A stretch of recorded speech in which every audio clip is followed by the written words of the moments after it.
So this is an amateur community of creeps, one-upping each other. Traditionally, getting this kind of material into the country was hard copy publications that were shipped in from overseas. Yeah. You know, the internet had just crept in under everybody's guard. It wasn't until I went to the Child Abuse and Sexual Crime Group that I first got exposed to basically what was a home movie of an offender that we'd just arrested, and I can still see that. Because it was so shocking to you then. It was. I'm Andrew Rule, this is Life and Crimes. Today we have a very special guest on Life and Crimes. His name is Detective Inspector Jon Rouse.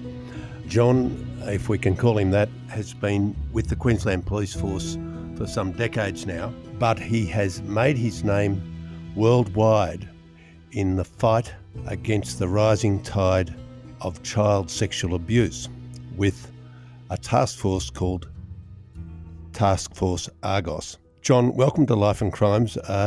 You have cooperated with some very fine filmmakers to make what I consider a very fine film. The forthcoming documentary, which is called The Children in the Pictures, which is actually the reason we're talking today. Thanks for making time to talk to us. You're most welcome, and thank you very much for the invitation. John, just so our listeners know, who you are and where you come from, can you tell us a bit about how you got into the police force, or in fact why you joined the police force? I think from our earlier conversations, you did originally join a bank.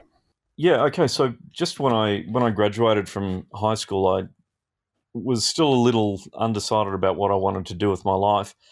Part of me wanted to be a musician, and I had been performing in a school band, and part of me had a desire. I recognised an interest in joining law enforcement, probably around about year 10, year 11.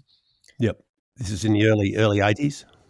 Yeah, correct. Yeah, so I graduated from high school in 1981. In Brisbane? In Brisbane, yeah. I was at Morris Brothers at Ashgrove. So what I decided to do initially was just to explore the musical avenue. So I got a job in the Commonwealth Bank at Paddington, partly just as a tread water exercise and also to fund, musical equipment wasn't cheap, particularly when you're a synthesizer player in the early 80s. Yeah. And I did that for a couple of years. I joined a local band. We were doing touring supports for, Eurogliders, Goanna, Pseudo Echo, Party Boys and Kevin Borich and all of the bands that were around at that time. You beauty. Yeah. Yeah, it was good fun. And then a couple of times while I was at the bank, believe it or not, we actually got held up. Yeah. And which was an interesting experience to go through. And interesting in what way? Was it distressing? Well, I try to reflect back on this, and keeping in mind it's well over 30 years now since that happened. So, but I can vividly recall hitting the deck at the bank. But I also remember making mental note to look at the guy who was at the tellers with the shotgun and recording details about what he was wearing and what he said and all of that kind of thing. And, right. And when he left the bank, myself and another couple of guys followed them out and watched him walk down Great George Street, and at which point a car rumbled around the corner and headed down the street to pick him up, which was also a bit of we didn't think that one through kind of moment. Yeah. But ultimately, that was, I guess, one of the deciding factors that made me pursue the law enforcement career. That, and also the fact that, playing with the band as a job kind of killed the joy to a large degree, it became work. And ultimately then I got called up to join the force in 1984 and went into initially general duties and started at City Station, and then I went to Ashgrove Police Station, Brisbane Mobile Patrols at the time, doesn't exist anymore. And then I did a pretty lengthy stint, actually about 12 to 18 months at the Brisbane City Watch House. Right. Went from there to Mobile Patrols and partnered up with still, one of my best friends on the planet. And we worked, pretty much the way you see it, I guess, on TV. In those days, you had a permanent partner and you worked around the clock on shift work and high-speed pursuits, you name it. We did all of that kind of thing. And then both of us, a few years later, decided that we wanted to become detectives. So we both left mobiles at the same time. I went to Taringa CIB. Yeah. which doesn't exist anymore. And then I went to the Gap CIB, and it's while I was at the Gap that I got promoted to detective sergeant, and that position was based at state crime at the child and sexual assault unit. Now, this is a random chance. You could have gone to, the stolen car squad or God only knows what. It could have been anything. Yeah, 100%. I had no choice. That was the vacancy that they promoted me into. Yep. And for me at the time, it was really pretty confronting. I remember actually when I got the call and I was told where I was going, I went, I can't go there. I've got a daughter. Like my little girl was really, really a baby at that stage. I remember the response, which is something we wouldn't do now, was, "Oh, that's okay. Lots of people there have kids." And it's like, right. yeah. So, but that's the era. That's a long time ago. Right now, if somebody said that, when you were called up, absolutely 100%, you would not be moved into a position where you basically were calling out that you couldn't do the work. So yeah, I went into headquarters on the first floor, and I started working in the general child abuse unit at the time, and that was really hard work. You're dealing with the range of crimes that happen against children: neglect, emotional abuse, physical abuse, sexual abuse. It was the whole gambit. I think the thing that I found personally really difficult, which also shaped my future, was that I just couldn't see any way I was ever going to have a strategic impact on this. You're never going to stop some of the issues that happen with kids coming into families, Dysfunctional families. You're sitting on a garbage tin lid almost. Yeah, like a lot of the things that we saw were, single mums hooking up with the wrong guy, and Yeah. I just couldn't see a way that you could long term affect that. Yeah. Yeah, I guess maybe there's something wired into me that you actually want to have a direct influence and a longer term impact with what you're doing. Yep. So fortuitously, around about this time, the internet was quite an emerging thing. I was building computers at home. I was a bit of a gamer as well. Yep. I had a lot of interest in technology. I designed and floated out the band's first web page. So I was doing HTML coding back then. Yeah. And I was asked by the detective inspector in charge of the unit if I wanted to have a look at the threats, the opportunities that the internet was going to pose to us going forward, because we were starting to see, particularly from the United States, that they were making arrests for online grooming. They were going online and posing as kids, and other agencies. There'd been a couple of large global operations that had occurred by that stage. So, what year would this be? So this is late 2000, early 2001. Okay, right, yeah. So I was moved into Task Force Argos, and Argos at that stage was very, very much focused on institutionalised and historical sexual abuse. That was predominantly what Argos was focused on. So setting up, an internet-based team actually was probably a first for the country at that stage. It definitely was. So I was given a couple of staff. We were all, I guess, at that stage we were geeks. I don't think we'd qualify as geeks by any standard these days, but back then we were, very much all quite technically capable. And we started looking at the platforms that were available: IRC, bulletin boards, news groups, that kind of thing. MSN Messenger had just emerged as a communication platform. What were the bad guys doing on those boards? So IRC was Internet Relay Chat, was the platform, and that was used for a range of things. One of the largest global busts that had happened in that era was the Wonderland Club, and that was a big network that was using IRC to, do what we're seeing today: form networks, like-minded people sharing child abuse material. But likewise, there was also a lot of just distribution, sharing of child abuse material across random people there. There was online grooming happening on there as well. So, adult child sex offenders and kids on IRC. So we were seeing that. And then MSN Messenger, which was, that was a bit of a leap forward in technology at the time. Yep. That was then very much where a lot of our focus went on to for the next couple of years. Also, over these next couple of years, some really significant things happened that changed the landscape in a big way. There were some major operations that happened predominantly in the United States where, the old clear, I don't know if you remember what it was like browsing the internet back in the early 2000s, but pop-ups were a really big thing. You'd hit a website and like 65 pop-ups would come out on your web browser, and a lot of those were links to child abuse websites. That was the environment we were in back then. Click on the link and it'd take you to the website. Then you would pay whatever the subscription fee was, and you could get it into the website and download child abuse images. My God. Yeah, that was basically the environment we were working in. And keep in mind, we weren't all connected. We weren't networked. In 2003, at that point in time, there wasn't even criminal legislation in place that defined child abuse material. It was pretty much the wild, wild west.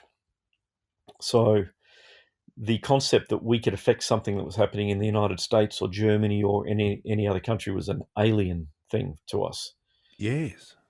But regardless, the US did a fantastic job in what was called Operation Falcon, and they took down the servers in the US and they sent the subscriber details globally. So every person that had used their credit card to purchase access to these websites was a target. And I think they sent about 700 to 800 targets to Australia. And that was what became Operation Auxin. And that was, for me still, looking way back in time, that was the operation that pretty much changed Australia. Right. That at the end of that operation, we, in Queensland anyway, we coordinated 127 search warrants in 6 days across the state of Queensland. Made, nearly, I think, 80 arrests. Here's the dinner party question. Yeah. And it applied then and it applies yesterday. What sort of people? Who are, have they got horns and tails? Have they got, warts coming out the back of their hands? Or are they the guy next door? Who are they? At the media conferences at the end of this operation, and we were in the media box for 2 days. That was probably one of the most common questions, and we were ready for it. So ages and occupations were something that we were ready to provide the press, and they were all walks of life, everything. We had police officers, children's crossing guards, supermarket shelf stackers, you name it, whatever occupation it was, they were caught up in that sweep. Sorry, anybody that you knew or knew of, cousin of a old friend or guys that went to school at your school, or no? No, I didn't know anybody personally that got caught up in it. There was a Queensland police officer that was arrested as a result of it. That sent shudders through the systems. It would. It sent shudders nationally. This was, you think about it, it was a phenomenal wake up call to Australia. Yep. Because traditionally, getting this kind of material into the country was hard copy publications that were shipped in from overseas. Yep. The internet had just crept in under everybody's guard. Yes. Yeah. Yep. We had somewhere between 40 and 45% were married men with kids. So almost half of them were married men with kids. Correct. And how high and how wide? Who was the most sort of senior person in a social sense or professional sense that you, without using names if you don't want to, a barrister or a... I actually can't remember if it was out of Falcon, but I do remember that there was a judge that was arrested. Yeah. So, it went up every scale. There was people in the occupations that you would traditionally expect to be caught up in a sweep like this that have put themselves into employment that gives them access to children, for example, teachers or scoutmasters. That continues to happen today. But, when we were asked exactly the question you just asked me, do they have warts? Well, I don't know if you remember Dennis Ferguson, who was one of the more notorious child sex offenders in Queensland's history. Yeah. He was what you would call the poster boy for what the media would love to call a child sex offender. They don't look like that. Yeah. Like I said, married men with kids were caught up in that sweep. So you can't tell just by looking at someone. And these, many of them, intelligent, high-functioning people. God, yeah, absolutely. And that continues to be the case today with the investigations that we do. Here's the thing. You've seen and apprehended so many of these people, it's not funny, hundreds and hundreds and hundreds. What creates them? Do you think some people are hardwired with it, or do you think something's happened to them when they were young at a certain age? Is there any sort of commonality? It's a very good question. I think that there's multiple answers to that question. I think definitely that there is, as you said, hardwiring. You're born that way. Yep. You are born with a sexual preference, just the same as some people are born, all of the different gender interests. Yep. You're born that way. You don't necessarily become that. Yep. And a lot of the child sex offenders that we've arrested, that's what they were, and they can't escape that. It's a good question because it's something we're trying to explore now in terms of the prevention angle. How can we get early intervention programs like Stop It Now from the United Kingdom in Australia, where once you identify that you have this interest, who do you turn to? Yeah. And surely that's got to be a good thing that they can actually go and get help and never act out on their sexual interest rather than hurting a child. I would have thought so, that someone like you and your colleagues should be consulted about these things, because you can see what happens when they don't get any help, if that's the right word. Well, yeah. Unfortunately, and I'm guilty of this too. We demonise them, and they're pursued, and they're hunted, and they're hated, and vilified, and hang them, and all of this kind of thing. That kind of rhetoric really isn't helping the situation, because after 20 years, we're not having an impact. Yeah. We're just continuing to identify and arrest. We have to have different ways of approaching this. Education and awareness of families and children to make sure that they're not put in a position, particularly with the internet, where they're groomed, is one angle with education and awareness. But also we need to find and look at what modelling has happened overseas. And the Stop It Now program is being researched and progressively looked at being implemented in Australia at the moment, which is a fantastic thing. Jesuit services are driving the charge on that. Yeah. I'm open to anything that stops a child being hurt. Yep. And we need to be very, very broad in our scope on this. I can understand, believe me, after what I've been through and what I've seen in the last 20 years, probably I'm very justified in hating this particular segment of the community. Yeah. But that's not working. No. We've penalised it, we've criminalised it, we've put enormous sentences in place. It's not stopping it happening. So we need to be looking at other options. Did you ever see anything of this nature much before you joined the police force, at school, for instance, or anything? Had you been at all exposed to any of this, or was it all sort of a foreign country to you? In terms of the child abuse material and distribution or possessional, God, I'd never heard anything about it. There was, through your schooling career, I was aware of investigations that ended up going through Morris Brothers, with brothers being at schools that I went to. In fact, Morris Brothers Canberra, there was arrests made. Yeah. Brothers were convicted and sentenced. Yeah. But as a kid, you just didn't really understand that. Yeah. But believe it or not, as a year 7 or year 8 kid, you didn't have really any concept of, you're so naive, you didn't know what was going on. Yeah. And certainly I didn't get exposed to any of this kind of a crime type during my early years in law enforcement either. It wasn't until I went to the Child Abuse and Sexual Crime Group that I first got exposed to basically what was a home movie of an offender that we just arrested, and I can still see that. Because it was so shocking to you then. It was, yeah, absolutely knocked me off my feet. I couldn't believe what I was seeing.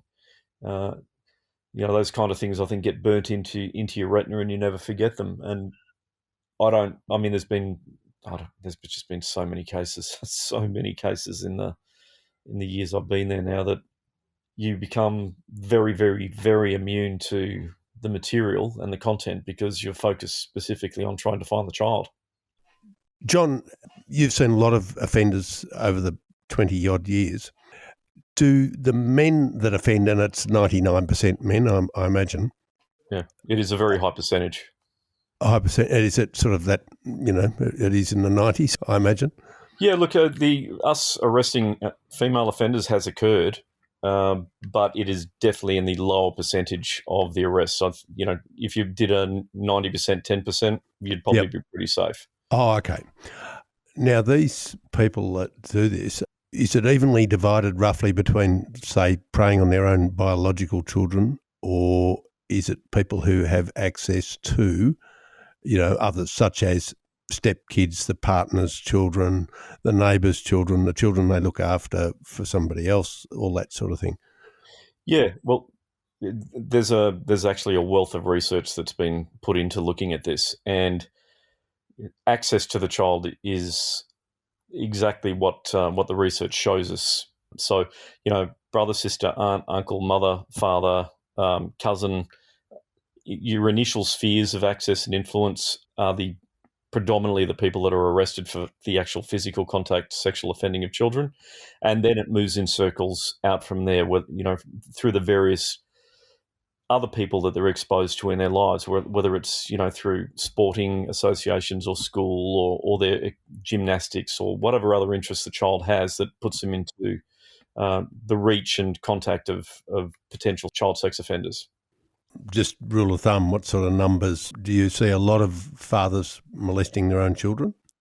Yeah, look, certainly a lot of the material, a lot of the investigations that we conduct, we know that the offender, particularly with the child sex offender networks that we infiltrate, we know that we're dealing with a member of the family, and in the most cases, it is the father figure. So I think the stats are somewhere between 70 to 80% of contact offences against children happen within the family, and then you'll have, I guess that's horrendously alarming to people, because I would like to prefer to think that it's the hooded figure in the park, but that's really not the actual fact. No, it's someone known. Correct. Yeah. What have you learned? You're a father yourself, albeit, I suppose your children have now grown up, but this must have been food for thought and quite alarming when you're a young parent. What sort of rules did you put in place to say, well, I would never do this or this or this, because I know that can go wrong, whether it's with school or gymnastics or whatever it might be, swimming? Yeah, well, that's a good question as well. So I remember, because of what I was exposed to as a young investigator back then, and particularly with what I was seeing on the internet, Yeah. and what I'd learnt in my time working at the child abuse unit, I remember, second guessing myself dropping my daughter off with my parents, her grandparents. Yeah. And I just look back and absolutely, because I've lost my mum and dad now, cancer took them both, but I look back and just, I'll never forgive myself for that. But I can also reflect on the fact that it's because of the environment that I've been working in. But Yeah. because of the internet, I mean, one of the things that I started very, very early, once my daughter started Yeah. access the net, was having those open, honest, transparent conversations about online safety. Yep. Not accepting friend requests from random people that you don't know, and in fact, not talking to anybody online in a chat situation if you didn't know them in the real world. That was the rule. If you don't know them in the real world, you don't know who they are. That rule still exists today. Right. We continue to see children that are engaging with people who they think are, Justin Bieber, believe it or not, God. and it's not. It's these sex offenders are very adept and knowledgeable about grooming children and convincing them and getting what they want from them. So what existed in rules 20 years ago is still in existence today.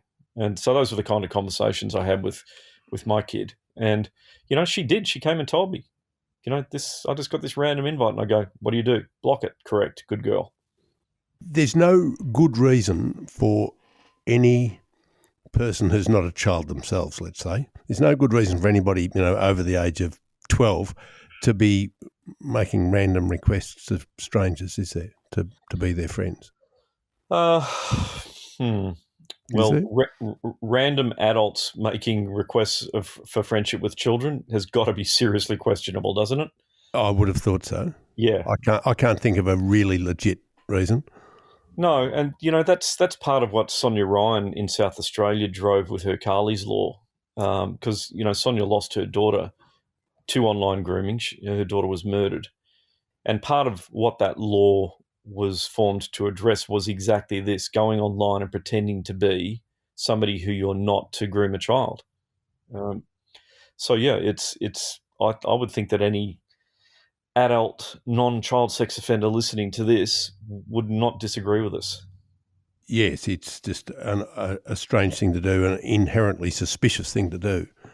You become a suspect automatically, don't you, if you engage in that behaviour, which is why on the other end of it, don't be ever thinking it is Justin Bieber or whatever. It's not going to be a Hollywood actor or a singer or... 100%. You know, you'd have to be so incredibly naive to think that you're going to get in a one-on-one chat with somebody like, Yeah. God forbid, Justin Bieber. Yes.